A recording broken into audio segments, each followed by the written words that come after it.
I heard about it a few weeks ago. Yeah, it's a pleasure to be playing at such a legendary club. There's a good lineup on tonight, and it's filling up nicely.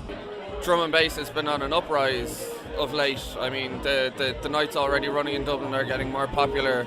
The artists themselves are getting more popular on the internet day by day. I have a residency at the moment for Renegade Noise down the Twisted Pepper. That's a monthly night, and doing a radio show on Radio Lifa every Wednesday night as well.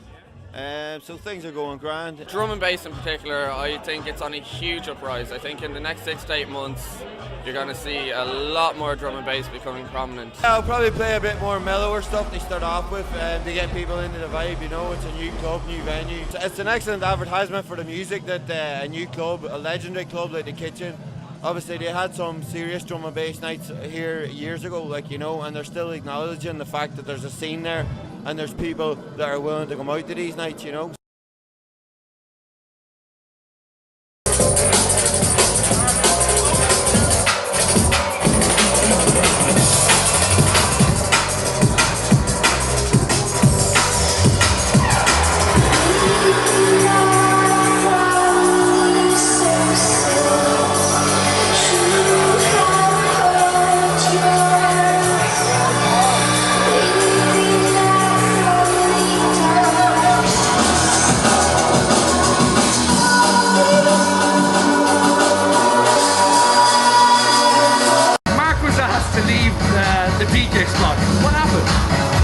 The birth and death of the night in one fell swoop, but the people up above decided that the music was not what they wanted in their venue. So. Yeah, the gig's just been pulled, man. I can't believe it. Like, it's annoying, like frustrating, really. The owner supposedly doesn't like dubstep or drum and bass, so I don't know what to say, really. I'm disappointed. Unfortunately, Mark, after, you know, teething issues with the venue anyway. I got here and there were no needles with the decks, which was annoying, but so I went home in a taxi to get my needles. And poor Mark had to run home and get his needles because I forgot to pick them from home. And then I come here, play 3 records, and the gig gets pulled.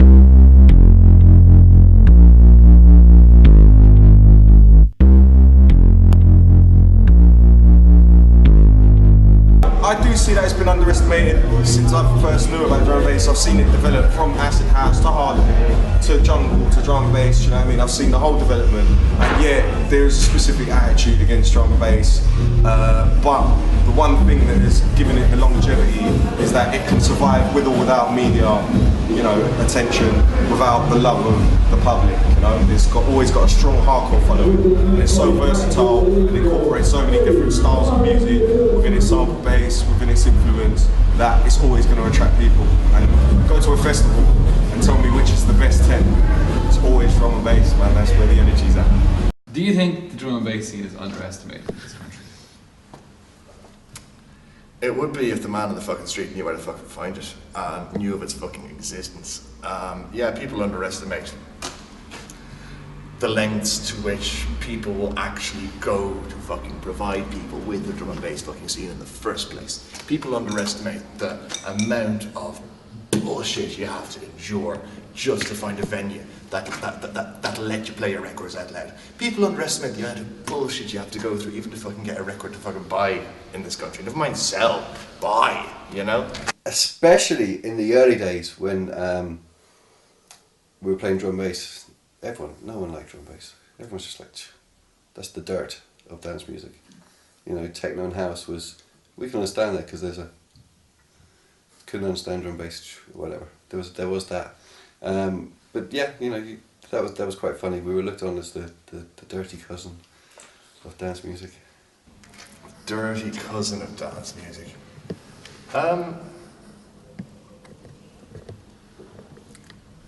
He's on to something. But you know what?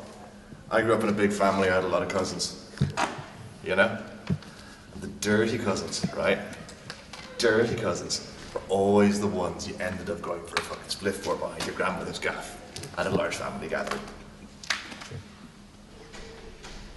They were the ones who stayed up the fucking latest. They were the ones with the coolest stories. They were the ones that gave you the fucking mixtape cassettes back when you were fucking 14 years old, living in like Ballygo fucking backwards.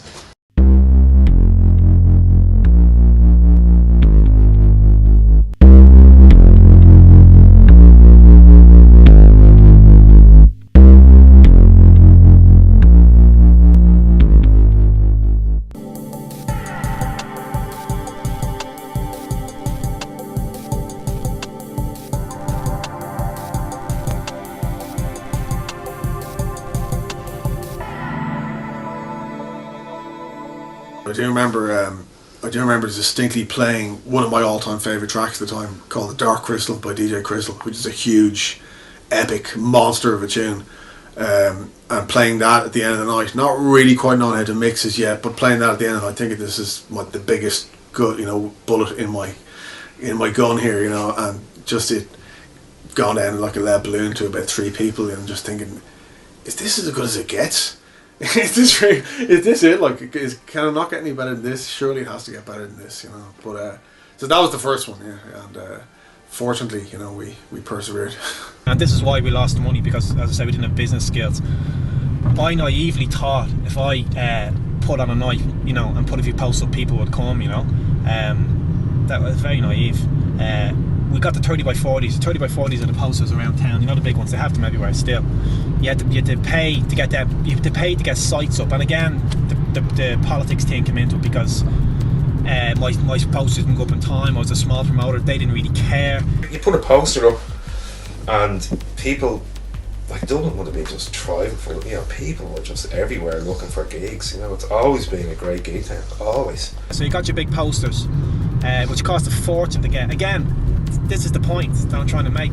It was so difficult, we had to really, really, really want to do it, because it was so difficult for us, A, to actually get money to put on a night, B, to get a venue. Like, I'm talking, I spent weeks and weeks and weeks ringing venues, trying to see managers, will you give me Thursday night, will you give me a night 7 months in advance? Who are you? You're just some kid. No. Ringing DJs, will you play for us? No. We'll ring you back. It was just like bang your head off the wall stuff. So it wasn't hard. You put a poster up, and you were guaranteed in the early days at least 3 or 4 people would turn up. Guaranteed it. But then after a few years of hard work, then you start getting over. But I had this shit for about 2 years. I think after Ross had gone away, I think before I met you, really, just in Dublin, and literally I knew about like 2 other people who listened to Jungle or who played it, something like that. Never. And I'm sure there were more, but there was just no way of connecting with them, literally, When we were doing the monthly gigs, we had to do the big posters. The posters you see on the side of the roads. You had to do that. And between that and the radio was brilliant for it. That was the way to do it. Also handing out flyers outside clubs, you didn't have forums, so that just wasn't part of it at all. And the promoting thing, like the way you text in the fax in the event guide, they put it in their listings. The event guide always came out, still around, I think, and they had all the listings of gigs. And, we get a write up if you're lucky. You fax it into the Hot Press and 1 or 2 other magazines around. So you're in listings, and then it was all flyers and posters. So you'd get all the flyers. You did a flyer when you went around all the shops, Tag Records, all the record shops, and you dropped flyers. And you have to keep doing it every day, because people just put flyers on top of them. People would fuck them out. You had to get posters, so you stick your posters up in shops like that. You come back 2 hours later, someone would put it over it. People would be ripping them down. The only posters that wouldn't be ripped down were the 30x40s, which were £2.50 per site per week. You know what I'm talking about.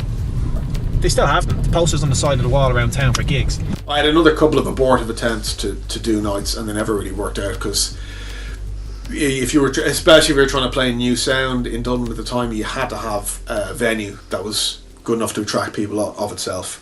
And the only places that were willing to chance doing a night playing something weird like Jungle would just usually be Kips anyway.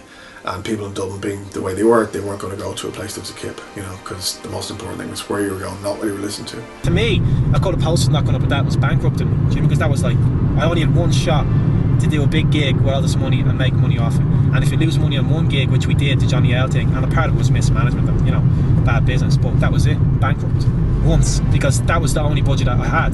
This bank loan, working in a shop, working in a Siemens next door for earning £120 a week. Do you know what I mean? Trying to pay back a bank loan of $3 grand. Forget about it. Kenny and Keevo. Kenny and Keevo came along. Johnny L, remember? Yeah, they did a gig in the Francis Street venue. What's that? Andrews Lane, yeah. Johnny L, the Kenny and Keevo. Lux Recordings, is it, or something? Lux, what do they call it? Lux? The Lex Crew. Lex, yeah. The Luxembourgs. They totally loved their Jungle. They were the sort of dudes that we just wanted to hang out with. Really just grew up, didn't get, put off by anything, just totally into their music, and they caned that style of music that they played as well. Yeah, no, they fucking caned it. They totally owned that. The rollers. Yeah. Like even to this day, drum and bass is still a small scene, you know, and it's a niche market. You know, a lot of club owners would look down on you, and if you weren't getting the numbers in, especially the problem is with drum and bass and jungle is that, you know, you need a Friday or Saturday night, and getting a Friday or Saturday night in a venue in Dublin is very hard. In any city, it's very hard. Promoters were generally they weren't young guys like Rohan when he started running Switch. A lot of them didn't know anything about, you know, underground music, electronic music, nor did they want to have anything to do with it. They just spelled trouble to them. So when you try to get a venue to do a night of this drum and bass music, they kind of go, don't know the sound of that, you know. You say you're bringing up a UK DJ, a big DJ from London, you know, and people are going to come, they see dollar signs and they go, yeah, okay. So that's another thing about doing clubs now. You could go to any of these venues. The promoters generally, the guys who run the clubs generally, you know, they know the music, so they go, oh, they won't be scared off by saying I want to do a dubstep night or drum and bass night. So that was another difficulty. So what were you talking average outlay for a big gig, a big monthly gig in terms of promotion? I think it was €2,000. You had kind of, that was your costs. See, MCD were the big promoter, they still are, and basically they not only were the big promoter, but they kind of actually owned most of the venues and managed most of the venues. So when you went to try and get a venue, it was like, well, who are you? Do you know what I mean? You couldn't just go, I want this. You could get little things like we got, but sure, you know what I mean? No one wanted to go to them. You know, the owner has to think about his takings and his income and his door charge, and you know, so if there's only 150 people coming into a 300 capacity venue, what might seem decent crowd to us is a per night for them, you know.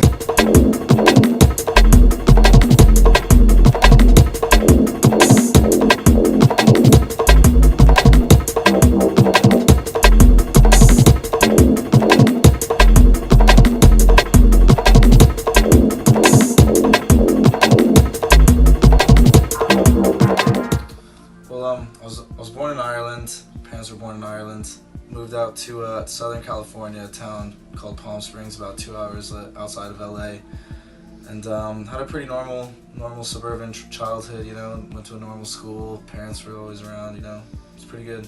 My childhood is fairly normal, I'd say, just like anyone else. But it's very quiet in this house anyway, because I was an only child. It's just the three of us here, very quiet. So you know, I got used to my own company a lot. Do you know what I mean? I never had any brothers and sisters to sort of have a laugh with, so I kind of had to use my imagination a lot, do you know what I mean? And I'd always be kind of like watching movies and acting things out and just messing about really. Yeah, I first grew up in Limerick, then Tipperary, then Clare, so I moved around a bit. So I suppose I never really settled anywhere. So in that sense, probably took me a while to find my feet. Well, I grew up in two places. I grew up in Callaghan originally in Priorswood, up until I was 8, and then I was shipped off to Malahide and I grew up there then. Same place as Naphta, I believe. When I was quite young, the Troubles were still, you know, quite in full force back then.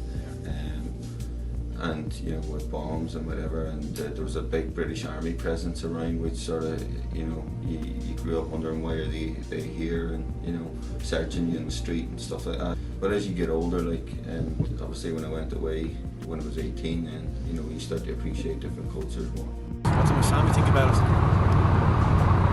Really, I mean, apart from the fact that I lost $3 grand and had to beg my dad to go guarantor for a loan, you know, when he advised me against it. That was just I told you so, but that's it really, I don't know. I mean, it was coming and going a lot around that time, do you know what I mean? So, I don't know, didn't really comment on it too much, say they had any particular opinions on it really, you know, it's just what I did, you know what I mean? If it's what you're happy doing, you know, it doesn't matter how much money you're making off it really, you know? Money doesn't buy happiness, as they say. Our old man, both our outfits were quite similar, I think, you know, weren't really around. They were there, like, you know, so it was his dad, they were there, but they weren't really there. There's no, like, I'm a dad now, and I would just not get away with it, you know what I mean? I would not get away with the shit my old man got away with it. So, my mammy was the one who brought me up. Yeah, my parents were always around. They were both raised in Ireland, so they kept a real close-knit, you know, and yeah, I was really close to them. I was born in Rotunda, lived on Blessing Street, the relocation program in the 80s, tried to get everybody out of the inner city because heroin was rife. It was just a mess, and we got into that program, moved out to Cardiff, and Cardiff was this stretch of land, lovely, like green area, but there was no like bus. You know, they got people from Ballymun and Ballyfermot and Finglas, and just everybody from town dropped into Cardiff.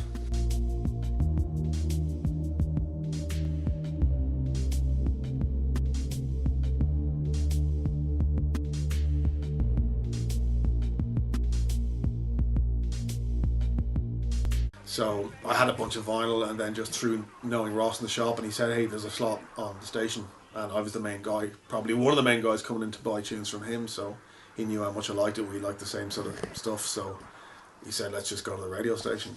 I started collecting rave tapes when I was 16, 17, and then I started going out to raves when I was 17. They were called raves back then, really.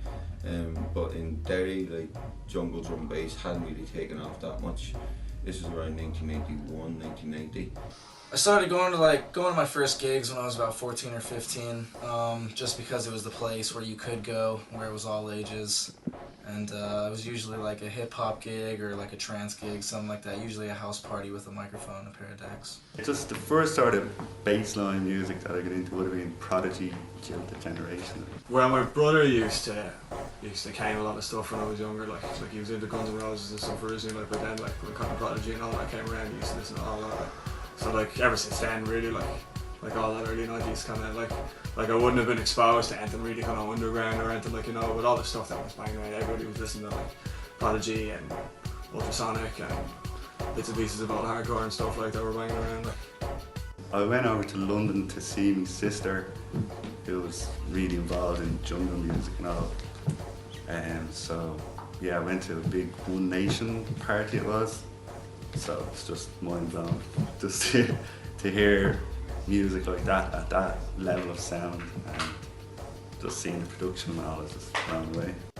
First encounter with drum and bass in jungle was in Krakow in Poland when I started college. This was the first time when I actually went to a drum and bass night, and I fell in love with it from the first time.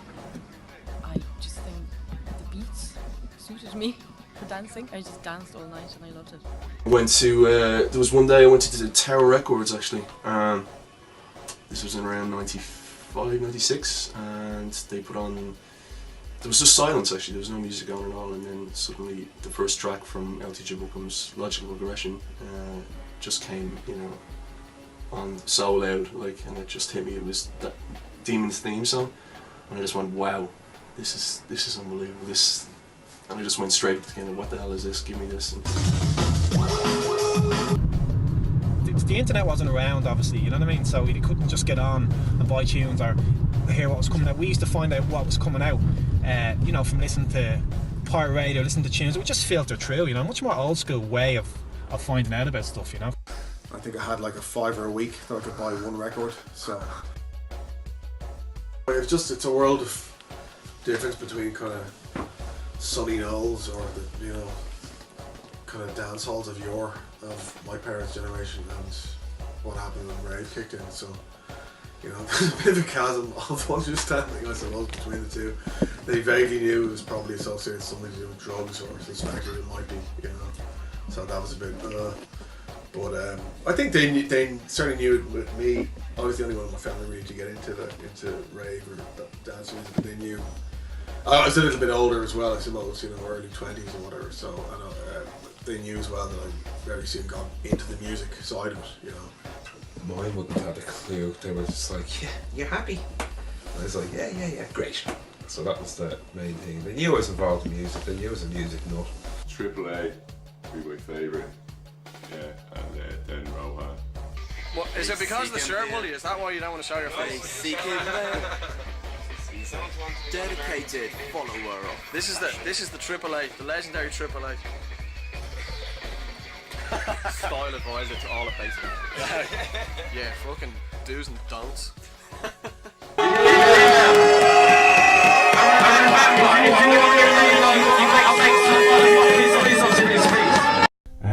wrecked records and useless junk. Give us an example. Of useless junk? Yeah. Well, there's the entire contents of this room for a start. Like, I find it really hard to throw stuff out. Like, underneath that bed is also full of stuff I just shoved under there before you came. Like, so this isn't the room's normal state. No.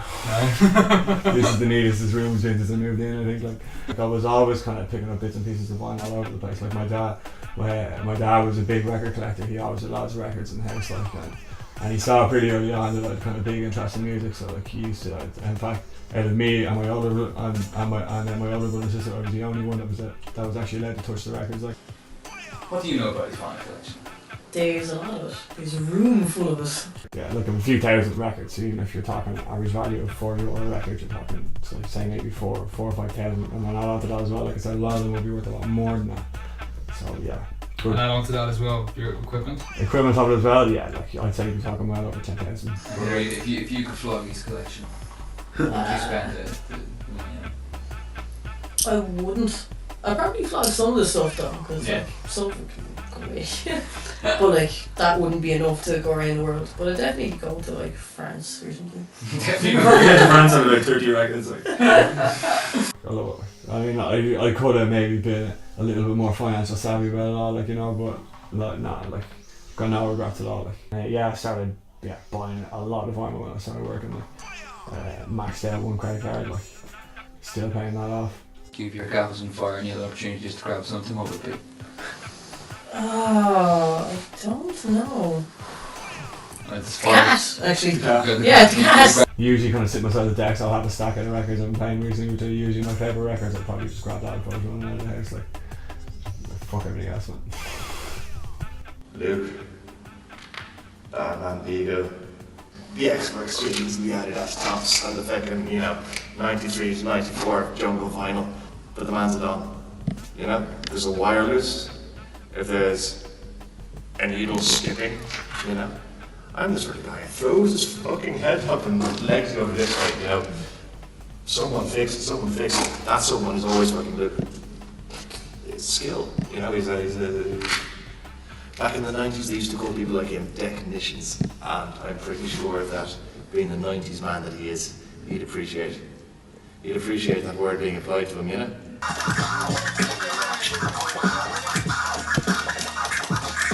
Jesus, that was making it, playing for bass being playing to a couple of hundred people, at the best club in Dublin at the time, supporting Marky as like, fucking here I am, 21, this is it, you know what I mean? This is the business. It was a great achievement, for me at the time, because I put everything on hold, you know what I mean? Like, left school, working in a crap job, dropped out of college, all because this was what I wanted, and lived and breathed drum and bass 24/7, That's all we did. Play records, play at parties, play on the radio, try and get gigs, try and get them, mailing lists, record labels. That's it. That was all it was, all the time. I was so hyper and drunk, I ran around the whole campsite going, it's me, I'm on now, it's Gafa, you've got to come to this tent, it's going to be brilliant. It was only like 6:30, 7 o'clock on a Sunday evening, but I had the tent packed. I don't know how I did it. The tent was packed and I never ever felt that buzz before. My first gig was in, it's now called Murray's, it was called Fraser's at the time. It's a friend of mine, Rushy, and gave it to me.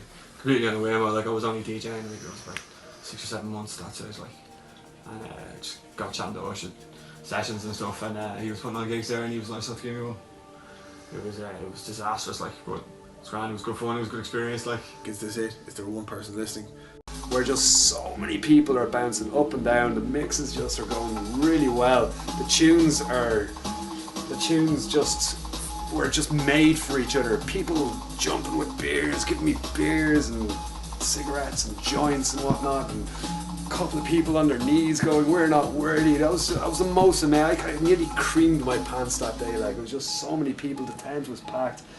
But it's usually any time you kind of just get lost in what you're doing as a DJ, you know what I mean? And you think enough of the crowd are lost with you in that moment. That's a great memory to have, I was playing for about an hour and a half, 2 hours, finishing up the last slot. And I started off and I managed to get a couple of people onto the dance floor after a few tunes. And by the end of the night, after a 2-hour kind of marathon, everybody in that room was on the dance floor dancing and really going mad and absolutely beaming, smiling back up at me, and I was smiling at them. And I had played my favourite tune in the entire world which is a Doc Scott remix of Chemistry. I played that last, and I have to say it was one of the most special moments in my life ever. The Rohan and Rosco gave me my first gig, which I'm grateful for, I have to say. I was very nervous. I was very young, I was only like 18 or something like that, and I wasn't sure how to, I don't know, fit in, I guess. I was kind of very intimidated by it, because I kind of saw these guys as kind of like, and they are, they're fantastic DJs. But yeah, I didn't know how to act around them, and when I'd finished my set, I just left. I thought that's what you did. You know what I mean? And I just, yeah, and then I got a call from Rohan the next day. He's going, man, where the hell did you go, man? You just left, but like, you didn't have money for it, you didn't get paid. And I was like, oh, right, so I had to stick around after these things and sort of appreciate the other DJs. Oh, I didn't know what I was thinking. You know, I was just been really, just a young, stupid guy, you know. Yeah, I can see that being a bit of nerves, and you know, just going, oh my god, I can't hang around here, kind of thing. Yeah. It's like zero tolerance. Asked paying me to put him on the guest list because he was, I think he was 16 3/4 at the time, and we had to make sure he got into the gig. But yeah. My favourite gig when I played was in the Twisted Pepper upstairs for I don't know, I think 3 years ago, when I played a jungle set, and I just loved it, really loved it. I really enjoyed myself that night. That was for Derek as well. Before you're DJing, and maybe more so in the early days, in the 5 minutes before you played, what's going through your mind? Oh, I got a drink. I got a drink. Oh my god, I puke. Depending on the size of the audience. Yeah, no. But usually, after a while, it became, what disappointment do I need to prepare myself for now? Best set, probably to the best crowd, would have been Life Festival 2007 in the Breakology tent. About 1,000 people. The tent was rammed, and it was a massive stage, and it was the most enjoyable gig I played, and the set was bang off as well. Certainly more nervous. If you're more not nervous during the day. If you're not thinking about it, that's when you know you're getting into it. You know, then when you actually start doing it, and if you're not thinking about it, it's probably going well. So that's the kind of state of mind you want to get into, I think. It sort of happened. Well, I was doing nights with my friends, like locally where I lived, you know.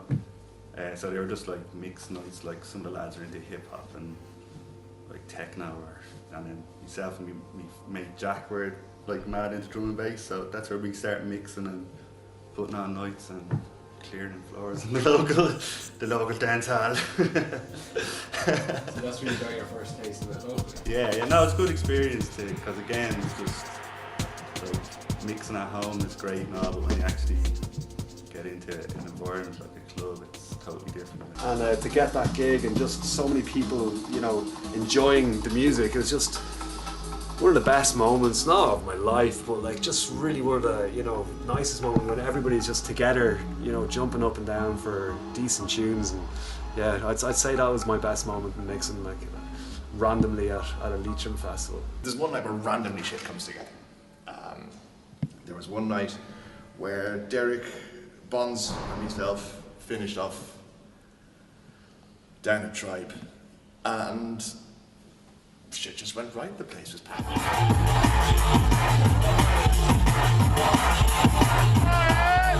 We're loving it, you know. The Derek plays Kaya last tune of the night, Calibre and Larry Man.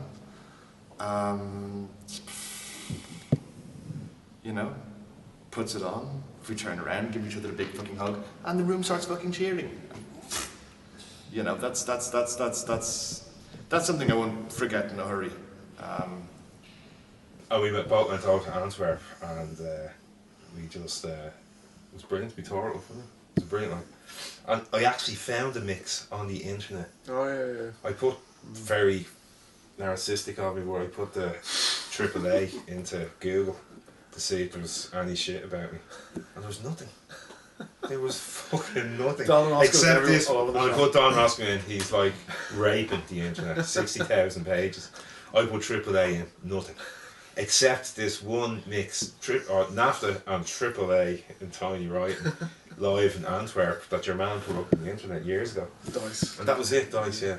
Well, that's the only thing, like, I was like, for fuck's sake. I feel like I've been written out of fucking history. So this is my chance to put things right. That was, actually no, it was about 2001, I remember it quite well. The gig in court was amazing because they were just having it, and then we got told to stop by this rather large bouncer. Right. And this only ever happens in Ireland, and the whole fucking crowd in the club started singing at the bouncer, "You fat bastard," because he was trying to turn the music off. So he disappeared into the background and we played some more music. So they were really good times. Worst gig? Yikes. I'm trying to remember now. I've never actually played a horrible gig, I'll be honest. I've kind of enjoyed all of them, do you know what I mean? Traffic in London was the first time I played there. I played after Storm, and that was really good. She was rolling me some. She was rolling me spliffs and calming me, and she really looked after me. You know, because I was quite nervous playing in London. You know, it was like the last lot. The place was packed, but I had big tunes in my bag that day. In Ireland, I'm trying to think now. Any one of the Switch ones would have been, you know, anytime Fierce played in Switch or Metropolitan, he tore the place apart. He was an amazing DJ. You go to a gig, the tunes would be amazing, and nobody was dancing in like unison. Everybody had their own little dance. It's like, what the fucking hell is like that? You know what I mean? Where my whole vibe was, you know, when you're in a good, you're on the floor having a dance and you're really enjoying it, like everybody's on the same buzz, and you're actually getting a bit of a kick off them as well. And that didn't happen on a jungle dance floor for ages. Well, yeah, playing drum and bass to like people that are dancing to house music. So they're like doing their typical house dance or pumping their tires, as I like to call it, and then like you play drop it drum and bass tune and it's like show us that what you're doing that then. Just do that then. It didn't. Yeah. The people were trying to dance with the fucking drums and you're like, Jesus Christ. Yeah, no, there was. But I mean, but the period before that, people doing like ballet stuff, running around, jumping up and down. The period before that, they just didn't dance at all. Yeah, I know. Yeah, so didn't dance at all, and they literally didn't actually know how to. That's it's amazing. The head-wrecking bit. Yeah. I never understood that. I know. And then one day, they totally got it. Just insane. Everybody went, "Fuck, this is how you dance!" And we're like, great, and the place just went off. Hi, I'm Rohan. I used to run Bassbin Records, Bassbin the club, and Selector record shop. Yeah, through meeting him at this really freaky ass party in Rathmines, I think it was. I think it was a mate of mine. This lad had met this Congolese guy who was living with somebody else. I think it was their house, and they were having this mental party. It was a kind of party. It was like Krusty's at the back with their dogs in the morning light, and just hordes of freaks and just a lot of them banging out really, really kind of horrible techno. And I'd done my piece earlier on to a not especially appreciative audience, and then I could see there was another guy getting up to play after this guy was playing the incredibly head-wrecking, banging techno. And I was thinking, oh my God, is this going to be more of the same, So I just went up to him, I was going to ask him, what are you going to play? And he's like, oh, play drum and bass, I was thinking, okay, that could be good, And so he's about to go on. I was just asking him, what kind of stuff are you into, What producer do you like? And he said, oh, I particularly like Nico Sykes. When I started Bassbin, I'd met Naphta at a house party, a little while before that. And I was playing at it, and I was playing some No U-Turn stuff, And there wasn't many people playing that kind of sound at that time. And so he started talking to me, and we kind of struck up a friendship, and then the whole idea of Bassbin came out from that.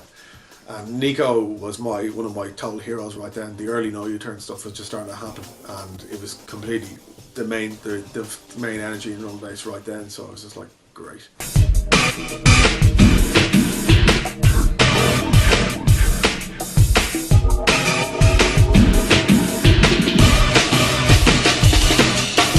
So then, after that, I think he'd only arrived back not so long, I think, from London, where he'd been working for years, and he wanted to do something here. So he decided he had he had friends in the Mean Fiddler and he was going to try and do something there.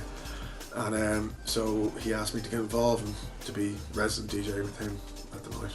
And you know, at the time, the kitchen, the gigs were, I don't know, I can't remember how often they were. Maybe every 2 months, but they were absolutely packed. But they were, you know, they seemed to be bringing, you know, just certain kind of, you know, you had Group Rider and you had Hype and a lot of people. And I was looking, I suppose we were looking at the kind of new people that were coming through all the time.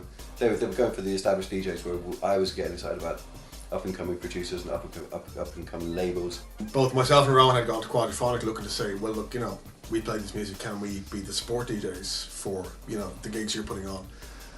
Because we knew that the guys put on the gigs, none of them were DJs and didn't really know about the music, to be honest. They, you know, some of them were into it, but they didn't really know about it, and they certainly couldn't play it. So basically at the time, there was Quadraphonic and us, both trying to promote and put on nights in Dublin. And one of the things, I remember trying to get gigs with Quadraphonic and they just were like, no.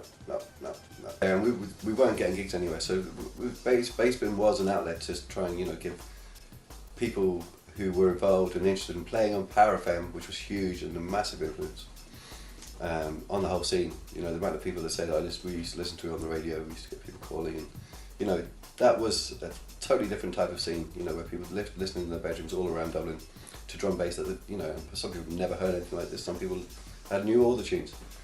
But none of us could get gigs, so we started Bassbin to, you know, give ourselves an outlet for gigs. I'd gone to a couple of gigs and Rohan was just like, as Rohan is, he was just like this, you know, operations director, just running around, getting shit done in a very professional way. I was really struck by how professional he was. Like, it was great. English. Just a big English head, and you know, really kind of was getting stuff done. And then I met him, and he's like, "Yeah, all right, Mully, yeah, nice to meet you." And I was going, "Alright," and he's just kind of eyeballed me like that. Yeah. I'll be back in a minute. Split. Then I didn't see him again for another 3 months or something. So it was a real gradual thing with Rohan. Like, and anybody who knows Rohan knows he's always sounding people out like the big London headline.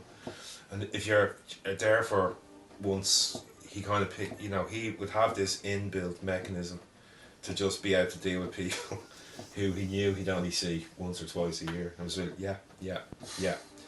Oh, see you, man. Yeah, take it easy. They were gone, and then he knew he didn't have to deal with them again.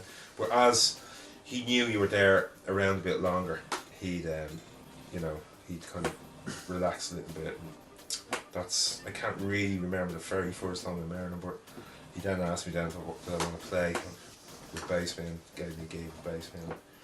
That was that. Rohan, I mean, like, whatever you say about Rohan, it has to be said. I've discussed this with people. I don't know. Like, for all the hard work I did and other people did, he really started to switch. He really started Metropolitan. He really did so much that gave us opportunities to play. You know what I mean? Because maybe if he wasn't there, I would have promoted better. You know what I mean? Maybe, but the point is, he did do it. He did set up the label. He didn't give all these DJs avenues, you know, and he did have a record shop. So, you know, he's instrumental in the scene, We'll meeting Rohan the day, it wasn't a big, hey, how's it going? Woo, friends for life, let's go for a pint, you know. It wasn't one of those relationships. It was kind of, are we fucking mates? You know, is it alright if I smoke in front of you? He's a big name in drum bass, you know, it's an awful lot to, it counts for an awful lot of what happened. He was right at the centre of it, you know.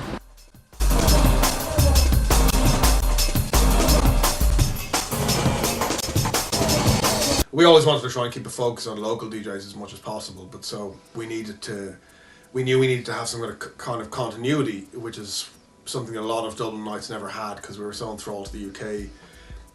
The club scene, to a great extent, a lot of at various points consisted of just big name nights, you know, imported from abroad, and we both recognised that we wanted to take the focus away from that over time if we could, and bring it more onto locals doing their thing, their own version of it. So it was really a matter of trying to work towards that, from following the usual path of getting over guest DJs with occasional nights, and then get it down to a local regular weekly night, hopefully sometime. But that took 3-4 years to do between the monthly night starting off in the Meat Fiddler and then eventually switch, which was sort of the high point of that with the regular night there every week.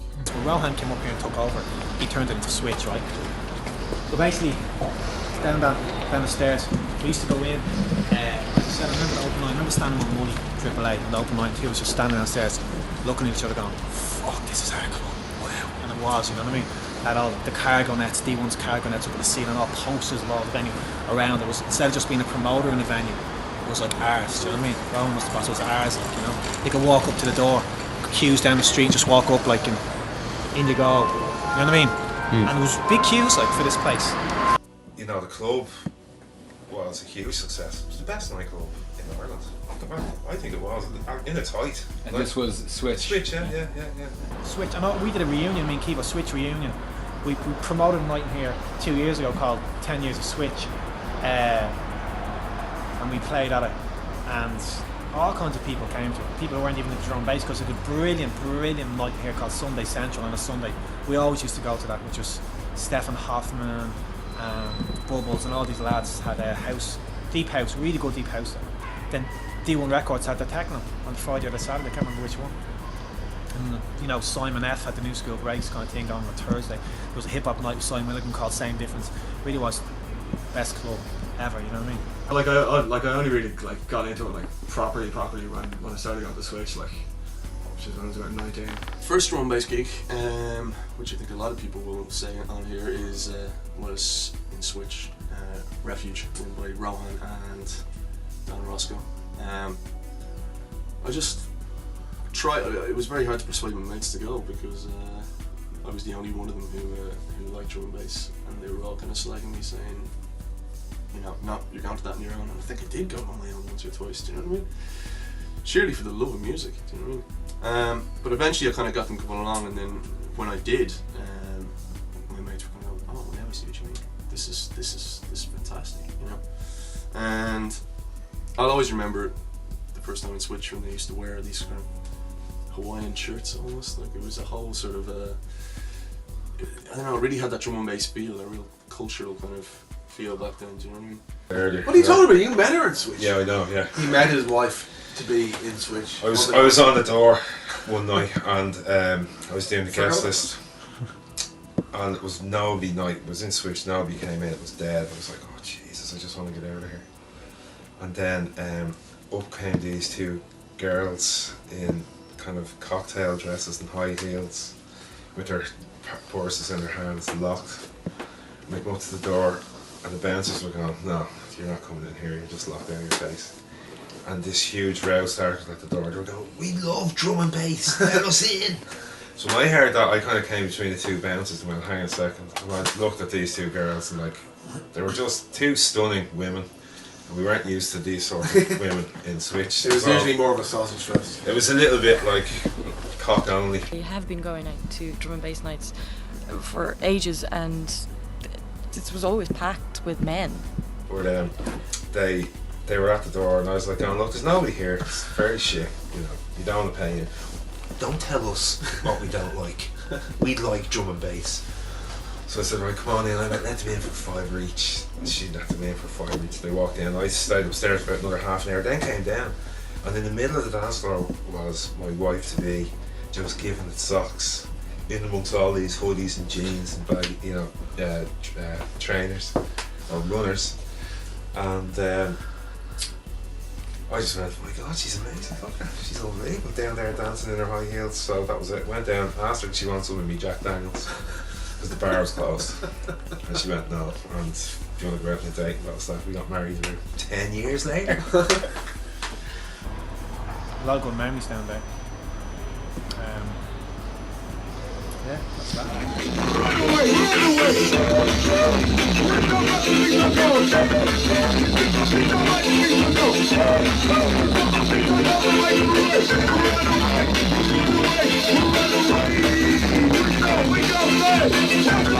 What was the high point of your career DJing? DJing? And DJing and promoting and producing, everything. Well, I mean, the promoting and producing, the best part was when we got to the level where we actually were producing quality music, because as I said, you know, we went from that stage struggling to buy a sampler, breaking our back, up to about 2000. You know, so where we actually were in our own studio, me and Keevo were renting a place, releasing records. We had done a tune, 2 tunes for Bass Bin on Looney Tunes, and we done this tune Fly's Gangster with Don Rosco.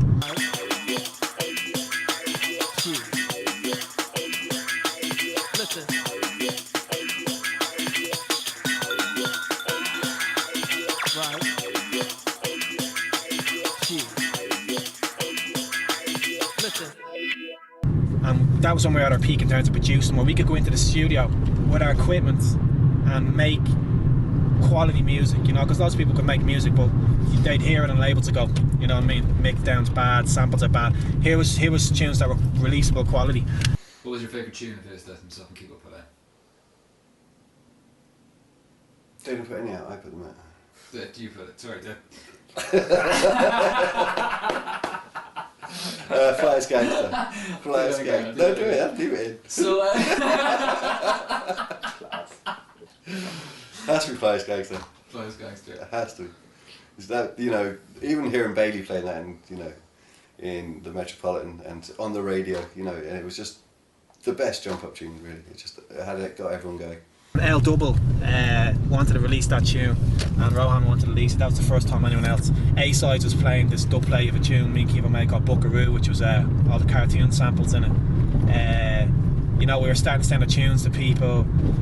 People were telling us, we were getting good feedback, you know, from people like Calibre was down going, I like your stuff, it's getting good. That was the high point.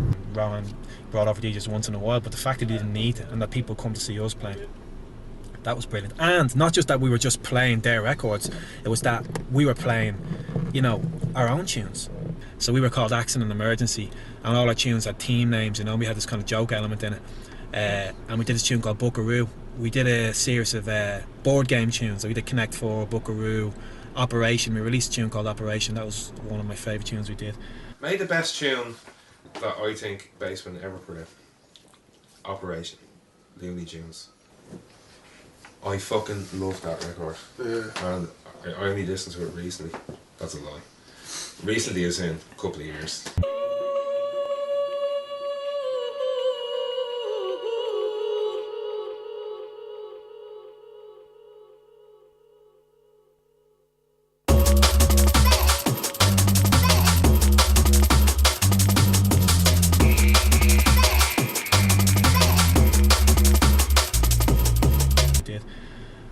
We made this tune Buckaroo, and every bar you'd have a with a, you know, little Looney Tunes cartoon sample, and it would break down in the middle and had this sample from this comedian with a phone-in show, whatever. Anyway, real sub bass going. We played that in that club, like, and people didn't know what the fuck was going on. You know, people just kind of go, "What the fuck is this?" But going mental. You know, that was another high point to hear. When you're standing in the club, standing at the back, watching people go mental to your tune that you made. You know, that's an amazing feeling.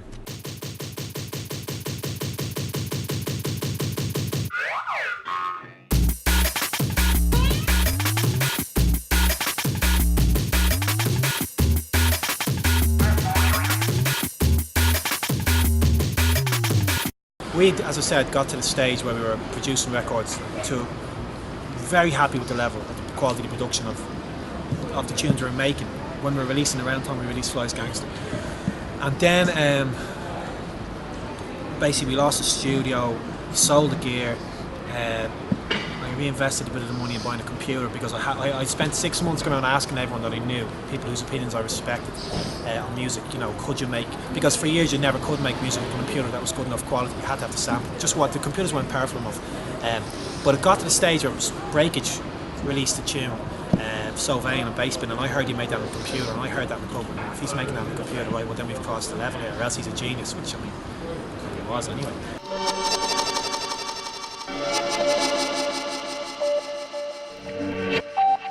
When I really got into the drum and bass scene, man, was after I had kind of like messed around in the rave scene, listened to the trance in the house, and kind of settled that I was really into drum and bass, and that's when I started DJing. So it was about maybe a year or two into me getting really, really into music and going to gigs that I find my drum and bass and start DJing that.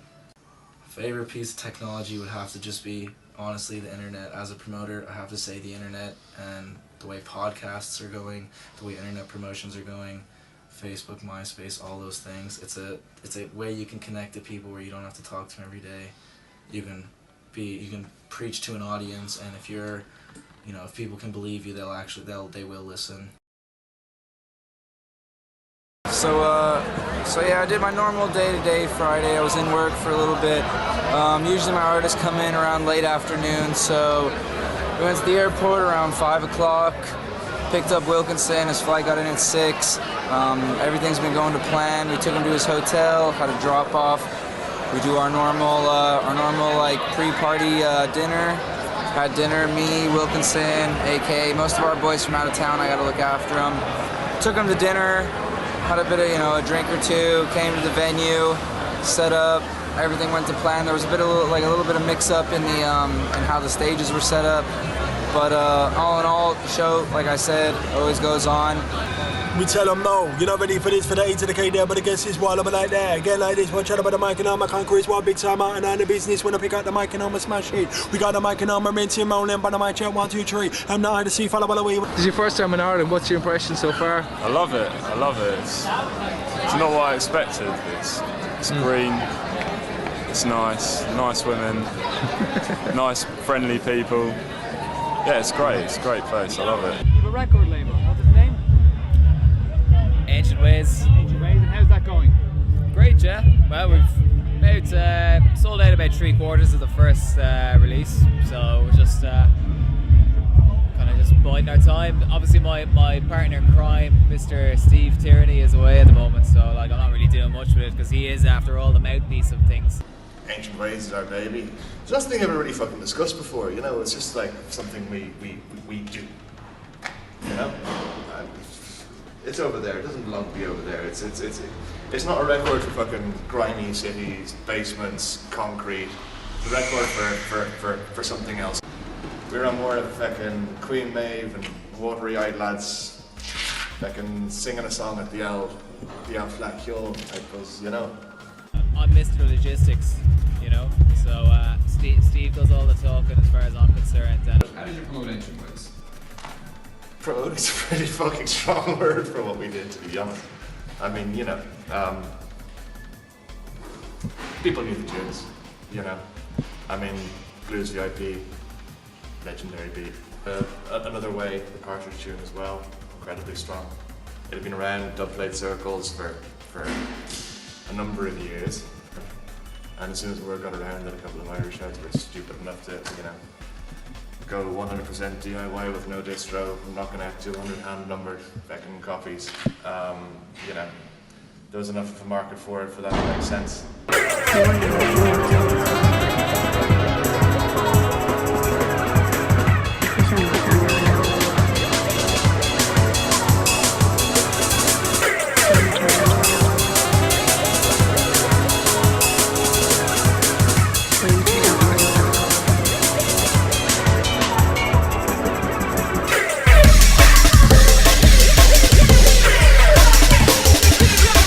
What brings you here tonight? Just a couple of my mates playing and fucking, I like drum and bass. Definitely drum and bass. Just drum and bass.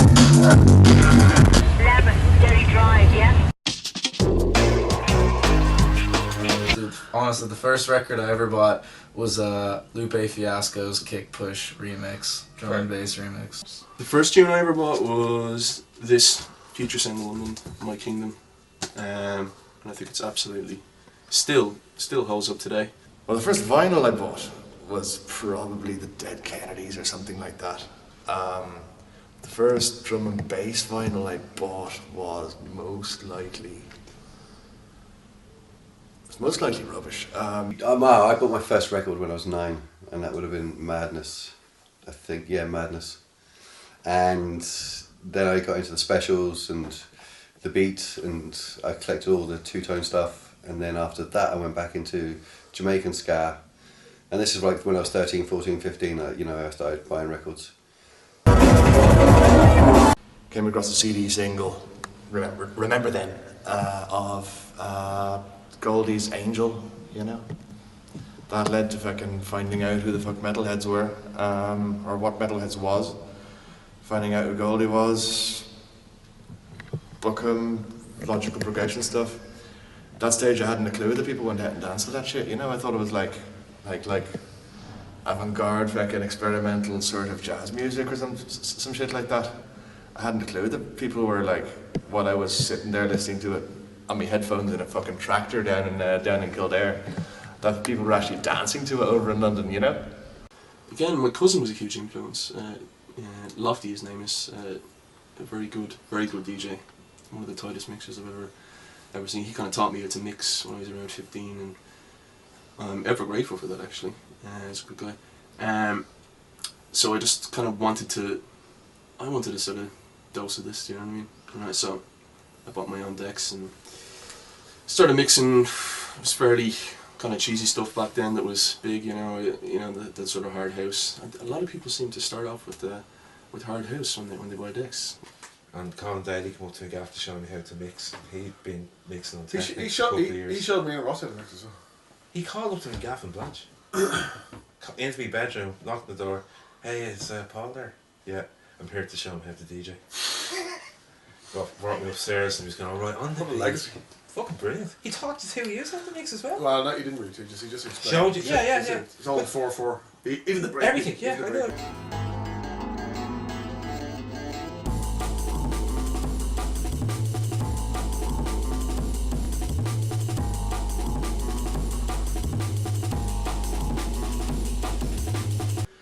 I went into, in London, I went into, what was that record shop? Nicky Blackmarket. Walked downstairs, this is 1995, walked downstairs, it was packed, real loud, loads of black dudes. Like, loads of black geezers, you know, and I was just kind of got through it, like, this is fucking brilliant. Got up to the counter, Nicky Blackmarket, some other DJ behind, and they got around, it's me, said, yeah, to help you, mate. And I was like, yeah, I'm looking for that Skippy Jungle. And he went, what? I went, the Skippy Jungle. And he started breaking his box off. And he pulled down the music. The whole fucking shop turned around. Hey, check it out. Say it again, mate. And I just went, Skippy fucking Jungle. That's what I'm looking for. And he started breaking his box. Oh, what do you know what you mean? And then he started handing me all the jump up stuff, you know. But the place just fell apart laughing. I was saying, you fucking bastards. So, that was my induction into buying jungle. Mully, yeah, everyone loves Mully. Did he tell you the story about Skippy Jungle? Yeah. Yeah, you've heard that. Okay, that's sums Mully up. At the time we were playing on Jazz FM. Dublin had a big pirate scene, pirate radio station scene back in the day. Had a big pirate scene in the 80s, and then they clamped down on it, then it slowly came back. But I mean, obviously it was illegal, but they didn't enforce it too much. So pirate radio was brilliant for that, for music like us, playing drum bass jungle, where none of the main stations or main clubs wanted about to do with it. So most people that I know who became DJs probably got into the music, got into club music, dance music, drugs, whatever, all around the same time. Started going to clubs, dancing, then maybe had more interest in their mates and bought a lot of tunes because they thought they would like to play it out. I kind of just fell into it more because I was just buying the records, didn't really consider that I'd be a DJ. I just had to own this music, and it was the only way to get hold of it because, you know, obviously pre-internet, you couldn't even get tapes here really, like, off the music in the UK. Keevo was able to get BBC Radio 1 through his television, through cable link or something. I can't remember how, but we started listening to, be able to get One the Jungle on a Friday night. Oh man, that was just amazing because you just wait for Friday night so you could listen 10 to 12, BBC Radio 1, One the Jungle, MC Navigator hosting this show where, Christ almighty, every week, like, I still have the tapes, like Ronnie Size would be on doing a mix. They did a mix for an hour, right? And then they had an hour of top 10 countdown, you know, they'd have the top 10 tunes from Eastern Bloc Records in Romford, Boogie Time Records, Manchester, you know, I heard all of that show. It's like, oh man, this was, for me, hearing this music was just unbelievable. Like, these amazing tunes. What is that tune? When's that coming out? The only place you could even go in and talk to somebody about that was Outlaw Records. You go in to Outlaw Records and there'd be lads hanging around, like Nuggy, Gold Maverick would be behind the counter the odd time because they're all mates, them lads. And of course, a lot of them, Ross, Mully, Shane, they knew each other. They had a little crew going. I located the place in Dublin to buy that music, which was Outlaw Records at the the time, the main place for me, run by a chap called Neil Browne. And I started going there and met Don Rosco in there, who was working there. And Outlaw Records was one shop in Dublin that was ran by kind of normal lads like us who you could talk to. All the other record shops at the time, I think, were Freebird, who just didn't know what dance music was. What was Billy's shop? The big huge house. Abbey Discs. They were getting in all the just normal house stuff. Music Power, which was over in the south side. No, in Merchants Arch. Oh, yeah. Sorry, Music Power. But really, Outlaw was the only place where you could get records. Good records. But just to talk to people in the shop, have you heard this tune, have you heard that tune, when's this coming out, will you order that in for me, I got a white label. That was just beautiful, you know. Yeah, I worked in Comet and Tag, and then I set up Selector and Temple Bar, 2 different locations. Selector was really good for a while. When we were in that little shack in Crown Alley, kind of felt like a reggae store in, you know, back of Jamaica or something like that. It really was this tiny little corridor, and but the rent was so cheap, you know, and everyone bought records those days. And you'd talk to the person behind the counter, and you'd hear about gigs, and everything was kind of, it was more it might not be more friendly, there probably would have been as many arguments as there are these days, but there was a continuous interaction of people. These days, you see everything on the internet, you hear everything on the internet. You don't go to your record shop, you get a white label in your bedroom quicker than a DJ that plays out every week, because he runs down to his record shop. And because the internet record shop is selling more than black market records, they get more white labels than black market records do. I think it's important to still buy vinyl and keep labels.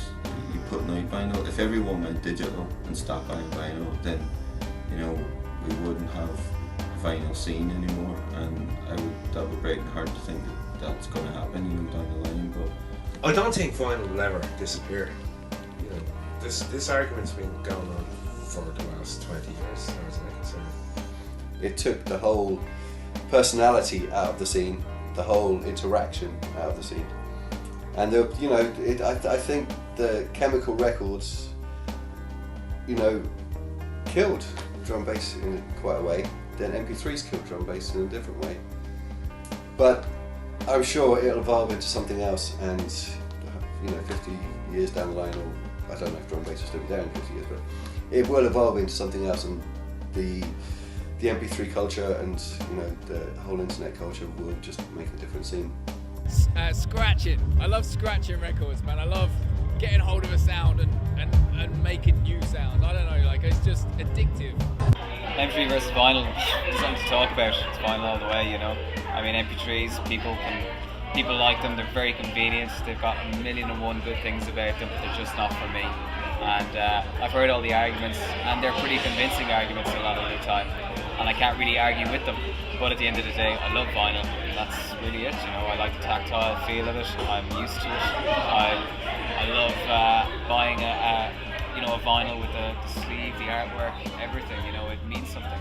And you know, I remember Rohan saying something to me one time when I was thinking about selling some tunes, and he pointed out a very good thing, which was that, you know, you should never sell your vinyls, because no matter how bad you think they are, they will always remind you of a particular time in your life. A retro sound is making a comeback. Vinyl. Vinyl, man, there's something cosmic about having a disc. It's like a galactic spiral, do you know what I mean? You're freaking these fucking cosmic codes. Like the whole digital thing is cool and all. You could wax lyrical about the whole vinyl versus MP3. My personal preference is vinyl, because it's a never-ending supply of crazy breaks and grooves. You'll never ever exhaust the vinyl that's out there. So MP3 versus vinyl, man, you can't run a sniff in the back of a fucking MP3. You can't hang an MP3 on your fucking wall. You know? What am I meant to do with an MP3? Okay, imagine I have a job. I spend all day long fucking sitting in a call center or an insurance office or a IT job. What am I doing with? I'm sitting in a comfortable office chair with like shit office coffee next to me, moving my mouse around, getting eye strain on the computer, fucking about with files. The last thing I fucking want to do on a weekend is mucking about with fucking files, you know? I like to go to the effort of bringing vinyl to like a club, and it's a much more it's a much more tactile. There's something about a piece of vinyl that beats anything, you know. Like a good example would be kind of what's happening in Limerick at the minute. Like in Limerick for years, like I've got a good few friends down there, kind of Limerick and Cork, and like in Limerick for years there was always a big kind of band scene. You know, there wasn't, as far as I can see from like my friends down there wasn't a massive kind of and like amount of DJs and producers up in the past like few years. Like it's gotten really big. Like I know so many people DJing and producing down there and doing very well doing it. But the trouble is with Limerick is that there's no record stores in Limerick. I think there was one called Black Spot for a while, like, but for the most part, like, there's nowhere to buy vinyl. And on top of that, there's no work in Limerick. Like, a lot of people are on Doyle, no one has any money. So even if they did have the money to buy records, like it's an absolute luxury. So I do know people that do play purely digital down there. Like, if they could, they'd buy vinyl, but they can't. Like, you know, they just don't have the means. So there was no media to tell you about what the culture was like. But one thing I picked up was that a lot of the DJs who play that music tended to have invented names, monikers, you know, titles, whatever. And I think he was putting pressure on everybody going, it can't be, this is Paul Mulligan and Power FM. And we'd sound like a couple of white blokes, you know, from Dublin, which we were. So we had to do something. And you were on it, everybody's done it. You can't be fucking calling yourself Paul Mulligan or John. It wasn't just DJ, you know, Johnny P or what have you. House DJs always use their real name. I think they imagine there's a kind of classy thing about that, like, you know, Paul Oakenfold or whatever. There was an ad on selling fertiliser years ago in the 80s, and it was AAA Golden Maverick. Spaghetti Western. Yeah, spaghetti Western style. And it was AAA Golden Maverick fertiliser. Get rid of ringworm. And we thought, perfect, I'll be AAA, you'll be Golden Maverick. That's it. I was always into history, and I came across some mention of mention of Greek fire, this inflammable kind of early napalm used by the Saracens to fight the Crusaders. This white fire you couldn't put out with water, you know. So I quite like the sound of that, and took Naphta from naphthalene, and I like the way as well it ended in an A. Because there was something ambiguous about it, almost like usually you think female names end in an A, and I really got into the idea that Aphrodite, I call himself Aphrodite, he's like the Greek goddess of love, and if this bloke who's like this kind of, alright, English bloke, you know, Aphrodite, you know, and I just thought there was something amusing about how that upset expectations, you know. Naphta had this kind of strange, you know, Greek goddess sound to it or something, so I went with that. What about your DJ name? My DJ name? Yeah. Yeah, I was lucky. I didn't have to think of one. Executive Steve came to me. I came to it. We were putting together a flyer for the first local night or whatever, and just looking through words of whatever had some sort of meaning of putting things together, or, you know, so yeah, just picked that in haste. What does it mean? I'm gonna Google it. It's good to have a name that would consist of your own name as well. I don't know, I just think that, you know, maybe your name, your first name and your surname, but that would be a bit too boring. So I'd say a bit of a combination of both, I'd say. Yeah. And you never thought of just using your own surname and forename now? Not my surname, because then I would never get a gig. No, that's too difficult to pronounce. And what is your surname? Kszczepanska. So, no, definitely not.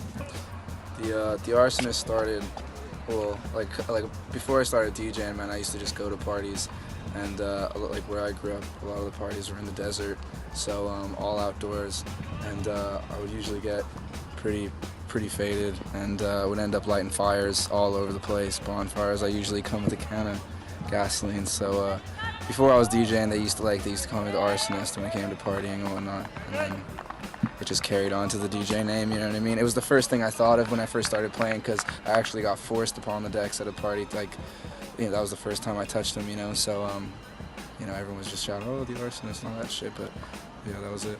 It's something that I just thought of when I was 17. I think Class A eggs and Class A cigarettes and everything, just meaning top quality.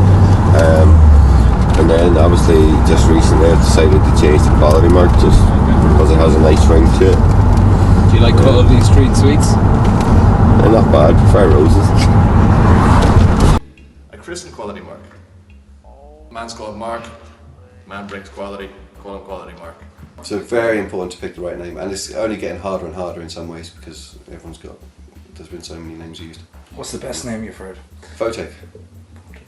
Photek. It's just brilliant. It means nothing and everything, you know. It's just, it has an attitude about it. I've always loved that name. No, Dillinger's great as well, even though it was used as a reggae name before. You know, it's a brilliant name. Ed Rush, brilliant. You do think of old school raves, you know, but it also stands out as, that's brilliant. Yeah, what's the longest period of time you held on to any one job? 3 years. 8 years. 8 years. Far too long for any fucking job. I was a restaurant manager for 2 years in England, and then I couldn't stick it anymore, so I just thought I'd change and try and start off in something where I can use my brain instead of relying on my feet, you know. Yeah, so I kind of work on the internet, you know, network kind of engineer now. Really shit when at that. Yeah, man, this is still a job. I've been working here since I moved here, man. It's Connected Ink and Temple Bar. It's a good tattoo shop, man. I like it. I just like the way I network with people. It's a real social job. Well, I mean, I've 2 jobs really. I do I do a lot of radio documentaries, you know, and I'm a teacher as well. Primary school kids up in Cherry Orchard in Dublin, disadvantaged area in Dublin. Enjoy that, you know. Do a radio show with the kids. Bring them down to a community radio station in Ballyfermot every week. Do a show with them. I teach them how to read. You know, I bring music into that when I can. And I enjoy that. So I ended up just falling into insurance really, and so that just continued on since there. When I moved back over here, my next job was insurance for Twin Direct, and then after that was the Capital Insurance Brokers. Was there for 7 years, and then now I am where I am now, like, you know, down in Sandymount. I try myself out of bed at 8:25.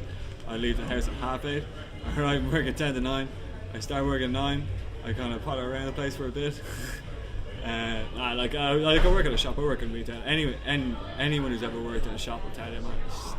It's not the toughest job in the world, but it's definitely not the easiest job. Like, you know, you deal with people all day. I don't mind dealing with people. Like, sometimes it can be funny, sometimes it can be hard. Like, you know, a bit of manual labour, but it's a bit of a slog. Like, you know, we're doing it. We're in the same place about 5 years now. Like, and it starts to just get a bit monotonous after a while. Like, you know, I just wouldn't exactly call it a very rewarding job. Again, anyone who's ever worked in a shop will tell you the same kind of thing, man. Like, unless you're upper management level or anything, man, there's not really a lot of rewards in it. Like, I've been here 3 years now, and I have to say I absolutely love it to bits. You know, it's like a second family. The people I work with here, you know, they're great crack.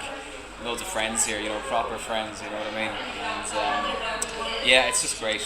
I find it really rewarding. You know, you're helping people have a good time. It's the same as DJing. You know, it's I just find that rewarding.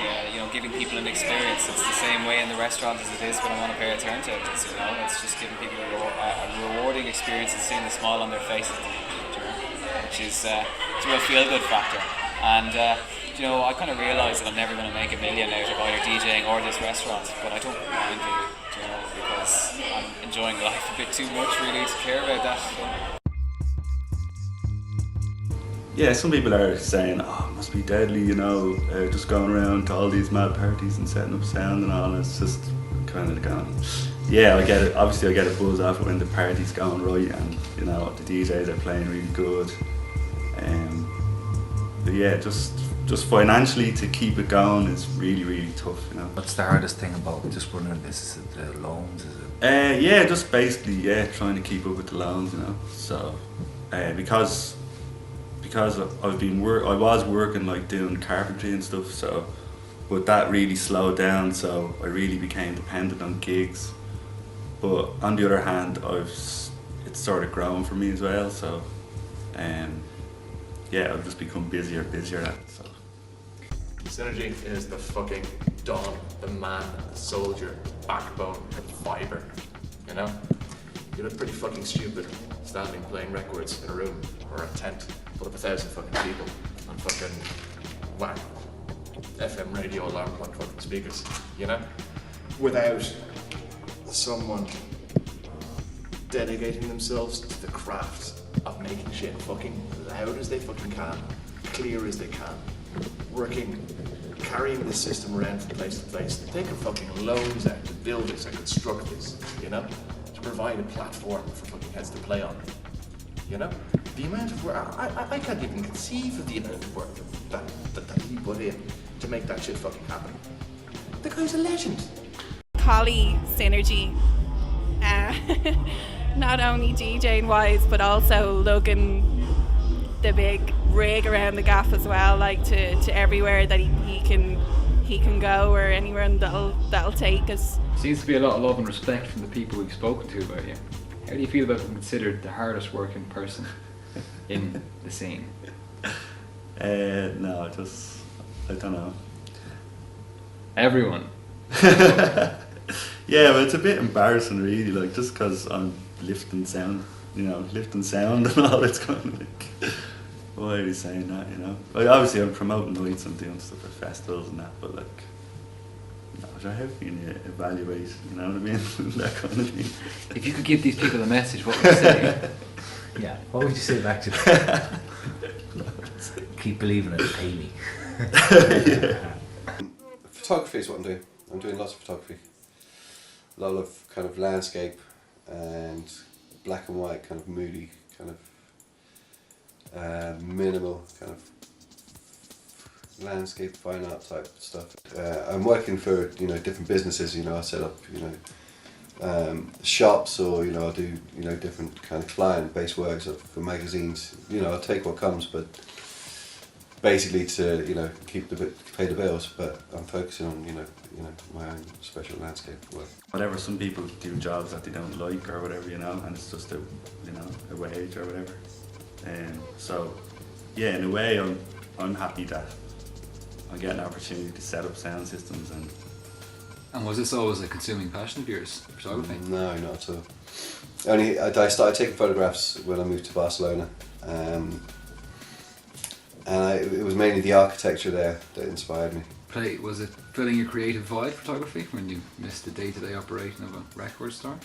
Yeah, totally. I had lots of free time when I was in Barcelona. When I first went there, I was just working off DJing gigs around Europe, and I didn't have to get up and go into a record shop, so I had time to do things, and I started playing around with the camera. And my wife kind of said, what do you think about this? You're quite good at this kind of thing. So I went out and bought an SLR, and went onto a different forum, instead of Dogs and Acid or Irish Drum Bass.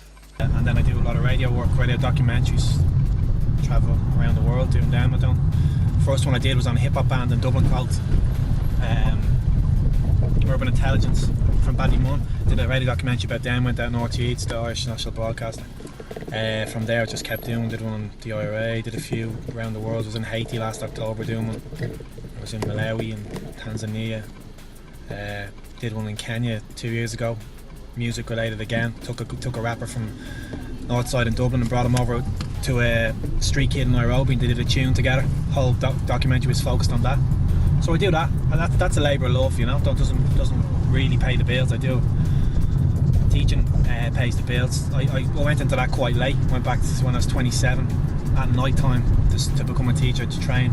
No, but I wasn't happy there at all, But ever since I've been out on my own, it's been a breath of fresh air and just freedom to do what I want, and maybe just give me some time. I'm not gonna be bummed for my whole life now. I'm obviously gonna get back in the horse, but right now I'm very much focusing on this album.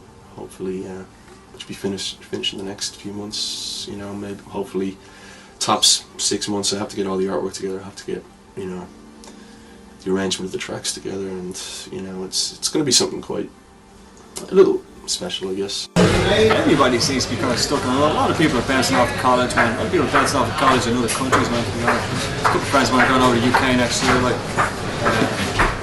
Yeah, no, there's like there hasn't been a massive downturn in everybody's attitudes, man. Like, I mean, people generally try and keep a positive vibe about the place, like. But yeah, no, you see, there's people definitely dropping off, there's people skipping the country, you know, people can't find jobs. You know, it's definitely gotten a lot tougher out there, man. I mean, I remember when all secession stuff hit the news, like, you know, a few years ago, and kind of look back and I thought it was like you know, like, when am I actually going to see any evidence of this? But no, man, it's definitely there, man. It's happening, like. But, so I'll hang on to my job for the moment, like. The whole recession thing, I wouldn't know how it's affected drum bass or the scene in general. There's definitely a lot less people out in general. I've noticed that, regardless of what genre it's playing. Since I stopped working, I've made about 10 songs, and I realised they all kind of sounded good together as well. And I said, wait a sec, I could kind of make an album out of this, and that's what I'm working on now. So talk us through tats. Well, it starts with the legs first. The legs are pretty much just the random bits and pieces. This is the one I have connected to the music. It was done by a tattoo artist upstairs. His son's 9 years old, and he did that for me. It was a pair of headphones. Last job, I was an insurance broker for building companies. We insured some of the largest builders in the country. So whilst, you know, the boom was happening in the Celtic Tiger, you know, we were getting huge insurance premiums for the amount of construction work going on. But you know, that started to die off, and it was a sign that the business was coming down. But nobody suspected or foresaw like the recession the way it did crash. Recession and underground culture go hand in hand. I mean, things have never been as good. The minute a bank started to drop, the bank's share price started to drop. Like, I mean, drum and bass in Dublin just went through the roof. I mean, everything just went through the roof. I mean, people are interested again, you know, because don't ask me to explain it.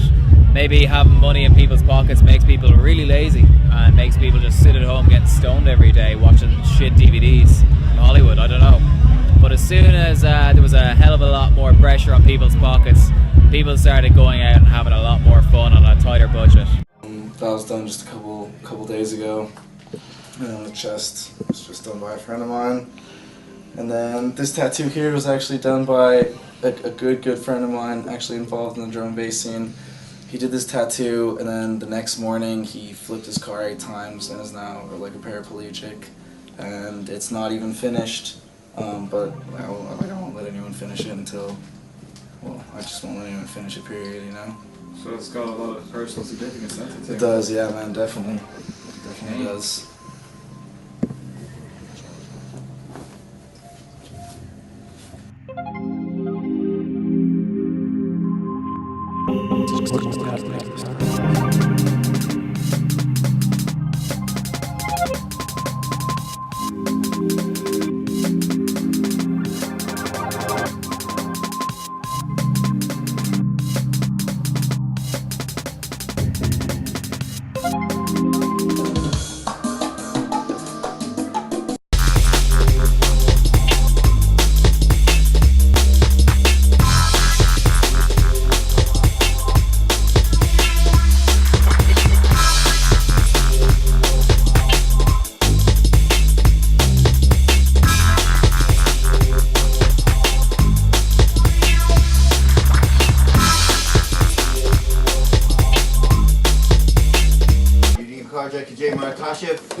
Certification of the Mahane Quality Mark, aka Class A and Shaw Radio and Lift at Kszczepanska Car FM.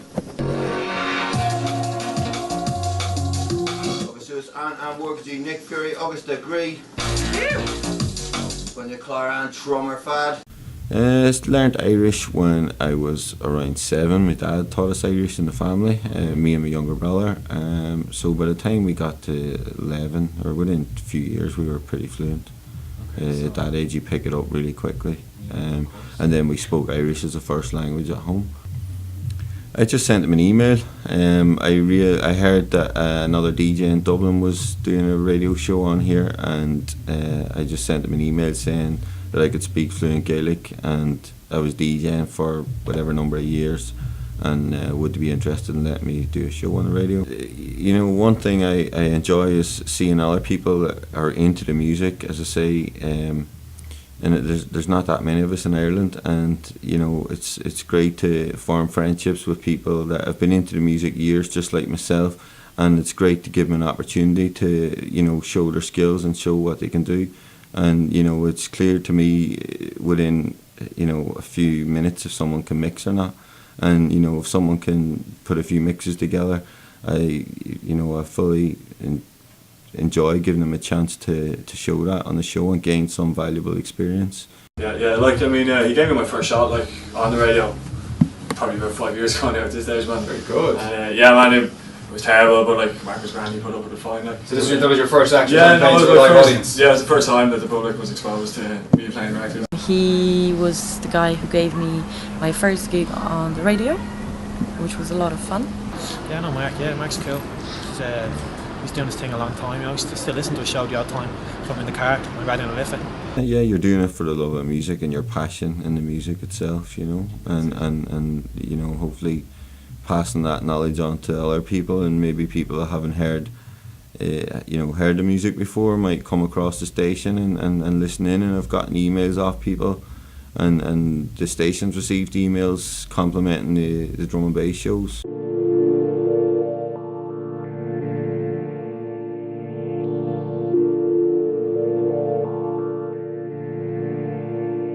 If you enjoy something, doing something, it doesn't really seem like work, you know, and that's if you can find something like that, like a hobby you enjoy doing, you know, on a regular basis, and it's been a great opportunity for me to do this show. It's all about the scene. It's all about enjoying what you love, really, like, and the crowd and having the buzz with your friends and people you don't know is all just a big part of it. Like, me and the music, hopefully the future holds something, you know, nice enough. You know, I'm not looking to be the next Goldie or anything like that. I'm far from it. I don't even think I have the capability of doing that, you know. But you know, just make even the smallest dent, you know. And as I said, if someone, you know, other than me is listening to it, I feel I've succeeded. You know what I mean? Jesus, when you hear somebody who's got a bit of depth to them, you know what I mean, you just go, well, they'll drop a big one, you know it's going to come, like, you know what I mean? If they're just making clown music or something, you go, pat them on the head, go, well done, keep going. The way I see it, I've spent years and years and years buying, supporting, fighting for this music, enduring crushing defeats, crushing fucking disappointments. For me to be able to have the opportunity to fucking scratch my name in the bark of this fucking tree of fucking music, you know?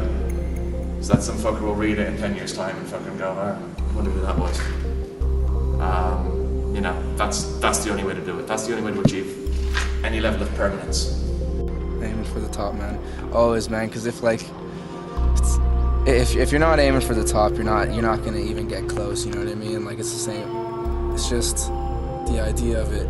You don't pretend, like, if you act like you're the best, other people will see that and they'll see that. So you strive to, like, do as best as you can, promote the best parties you can, and if you're hitting below the bar, at least your bar is set high. Like, I mean, ever since, like, as far as I remember, like, it's always been good. You know what I mean? Sometimes people struggle for venues and stuff, but the thing about it is, there's enough people, there's enough dedicated soldiers. You know what I mean?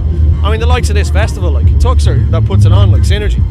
He's the, like, king of the soldiers, you know what I mean? Like, he doesn't make much money from this, or if any, like, but he puts his back into it. As long as there's people like Tuxer and the likes of yourselves, you know what I mean, doing this kind of stuff, and all the DJs and promoters and all that kind of stuff, is always going to be nice to go to, and that's the main thing, like, you know what I mean? It's always going to be good. We were underestimated, and I'm going to kind of use an example here, in the whole Irish drum bass scene. If you counted the amount of records we sold, and Calibre sold, we would have outsold every other dance music together when we were out there. We were shifting units that people in Ireland just weren't, you know? They just weren't getting close. Yo, we want to thank everyone for coming down here tonight.